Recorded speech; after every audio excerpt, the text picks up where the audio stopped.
Who the hell can wait till morning? Talk now at latenightsportsradio.com. Millionaires are being made all season long at DraftKings.com, America's favorite one-week fantasy football site. One-week fantasy means no season-long commitments. Play whenever you want. Got a player who's hurt? No problem. Injuries won't derail your shot at victory because it's like a new season every week, so you're never stuck with the same players. Pick your team in minutes, and you could be on your way to winning huge cash. This season, one listener turned $10 into $5,000. Another turned $2 into $10,000, and a new millionaire has been crowned nearly every week this season at DraftKings.com. You could be next. Imagine winning $1 million in one day just playing fantasy football at DraftKings. Head to DraftKings.com now and use promo code Spreaker to play free in the $10 million Fantasy Football World Championships. DraftKings.com. Bigger events, bigger winnings, bigger millionaires. Enter Spreaker now at DraftKings.com. DraftKings.com. That's DraftKings.com.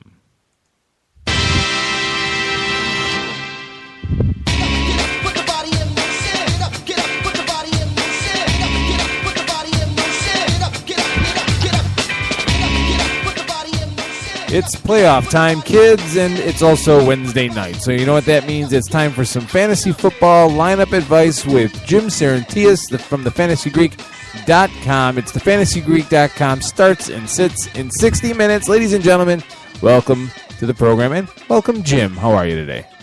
Keith, how the heck are you this week? Fantastic. I managed to win my division with a respectable 8-5 record. Not lights out by any stretch of the imagination, but I have a big matchup, so I'm eager to get into all of these games to preview. How's your week going? You know, it's going really well. Speaking of fantasy, I made the playoffs in every league I'm in except one, and in that one I finished fifth. I was so disappointed. I have 2 buys. I even have one league I'm undefeated. That's because you rigged the rules. No, not at all. I had just a tremendous draft, and you know, I literally rule the day with just having a solid draft. There's no way you could beat me as bad as you did last week in our league. Yeah, that was pretty ridiculous. If you didn't what was that, like 160 to 85 or something? I'm calling for a congressional subcommittee to investigate the happenings behind the scenes. You know, Keith, it's obviously nothing personal. So, says you. Wouldn't play it every year if it wasn't personal. I mean, come on. Yeah. You know, we're going to have to work on that in TFG Invitational, get a little more coverage, and keep like the people that play in it. Just get the best people, the people that want to compete. Maybe besides trophies, maybe we'll have some prize money or something next year. Draft gala. That's all I'm saying. What's that? Get everybody to fly to Chicago. For a or someplace else, a destination draft. That would be pretty sweet. I actually have some ideas, and let's not bore the listeners too much, for sort of a celebrity / experts benefit charity type of fantasy football league, which I think would be fun. Count me in. All right, you're in. So without further ado, let's move on and start breaking down these games. And we'll start with tomorrow night's game, the Dallas Cowboys traveling to the Chicago Bears. Now, last week the Cowboys got punched square in the mouth by the Eagles at home. Sour taste in their mouth. The Cowboys are 5-0 on the road. The Bears are miserable. They're atrocious. They're giving up 28 points a game. They're giving up 4 touchdowns a game right now. That's just ridiculous. Not to mention not traditional Chicago Bears football, but for any team in the NFL to give up 4 touchdowns a game, you're going nowhere. So you look at the Cowboys, you look at the offense, you look at their commitment to the run, but for all of the talk about committing to the run, their pass-run ratio is only a difference of 1 for the season. That's balanced. That's how they're doing it. And you know what?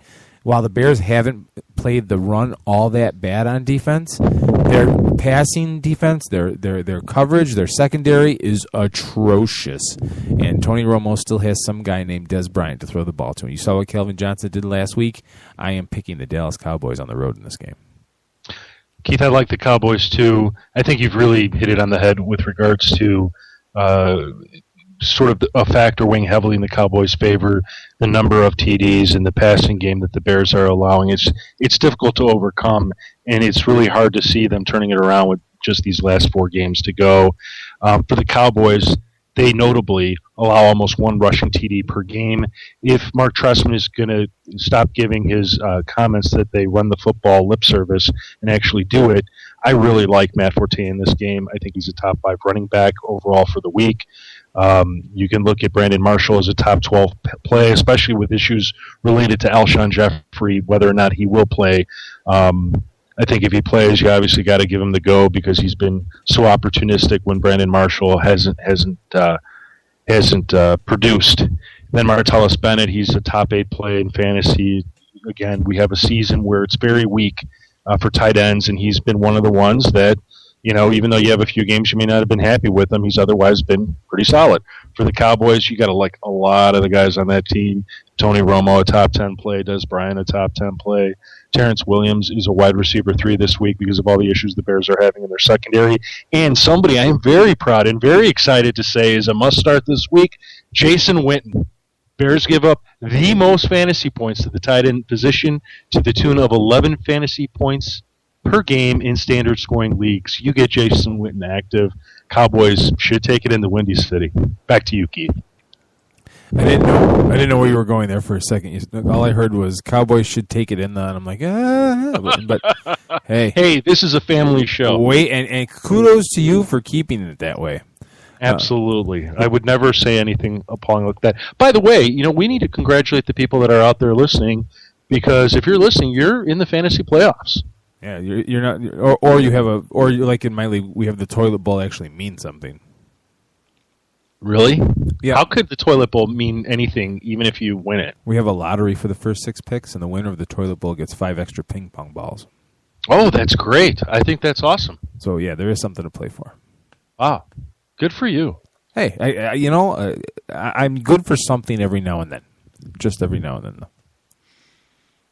Oh, Keith, you're better than that, regardless of what your wife says. The Pittsburgh Steelers travel to the Cincinnati Bengals in a must-watch division matchup. The 8-3 Bengals versus the 7-5 Steelers. This entire division is over 500, and they are banging on each other's heads trying to win this thing.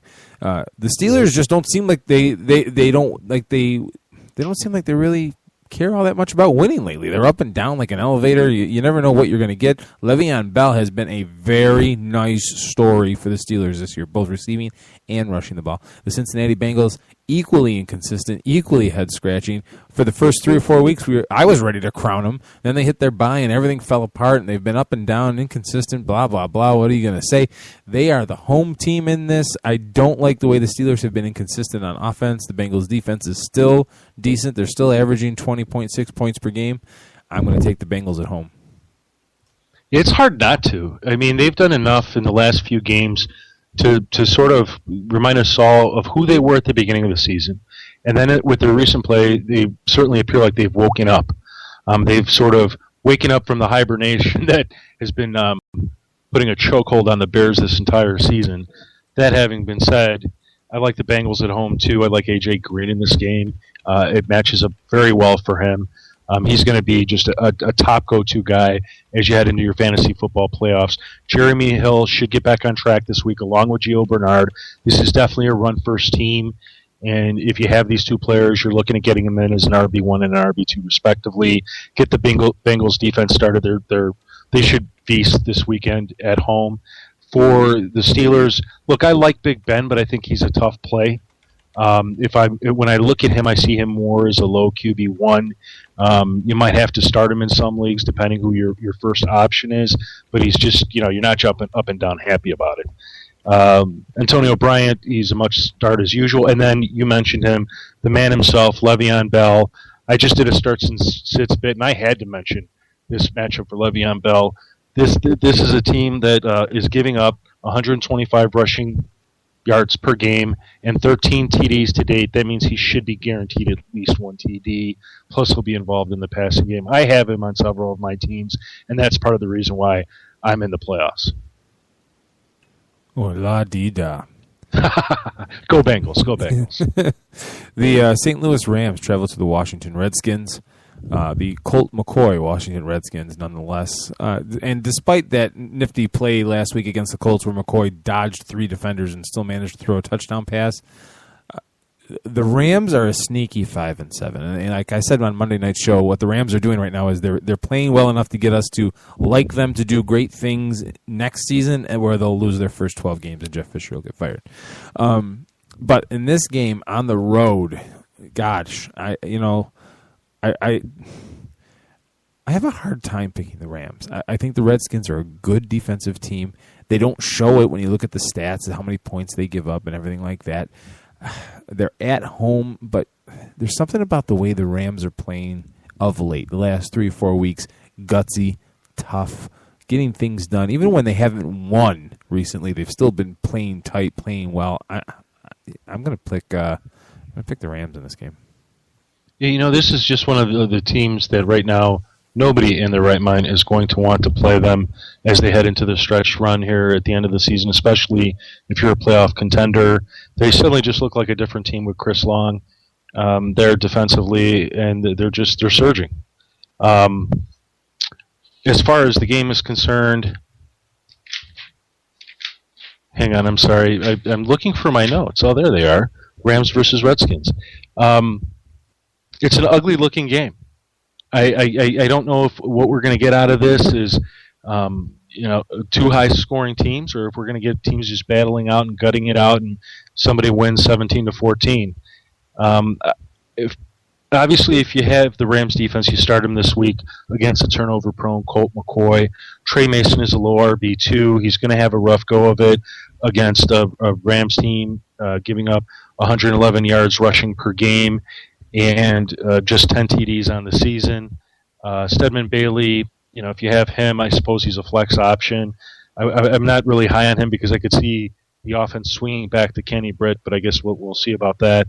For the Redskins, Alfred Morris makes for an low RB2 play, and Deshaun Jackson is an option if he's healthy. But outside of that, this is the kind of game that doesn't get me very excited in terms of fantasy football.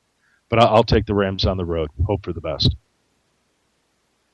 You know why you were all out of sorts? Why? Because I just went way out of order. Yeah, that's what I thought too. I'm just looking around, and I just noticed it now when I was getting ready to call up the next game. Well, Keith, it's okay. This is what happens when you change the time on me from 10 to 11. I'm sorry about that. I just, had a late start to the day, my friend. Mess with my mojo. The Indianapolis Colts travel to the Cleveland Browns. Back on schedule, Jim, by the way. Thank you. Okay. The 8-4 Colts versus the 7-5 Browns, who are now suddenly in the midst of some questions about their quarterback position, whether or not you believe it's warranted or not. Brian Hoyer has not played well the last 3 weeks. Apparently, Mike Pettin is staying with Hoyer as the starter here.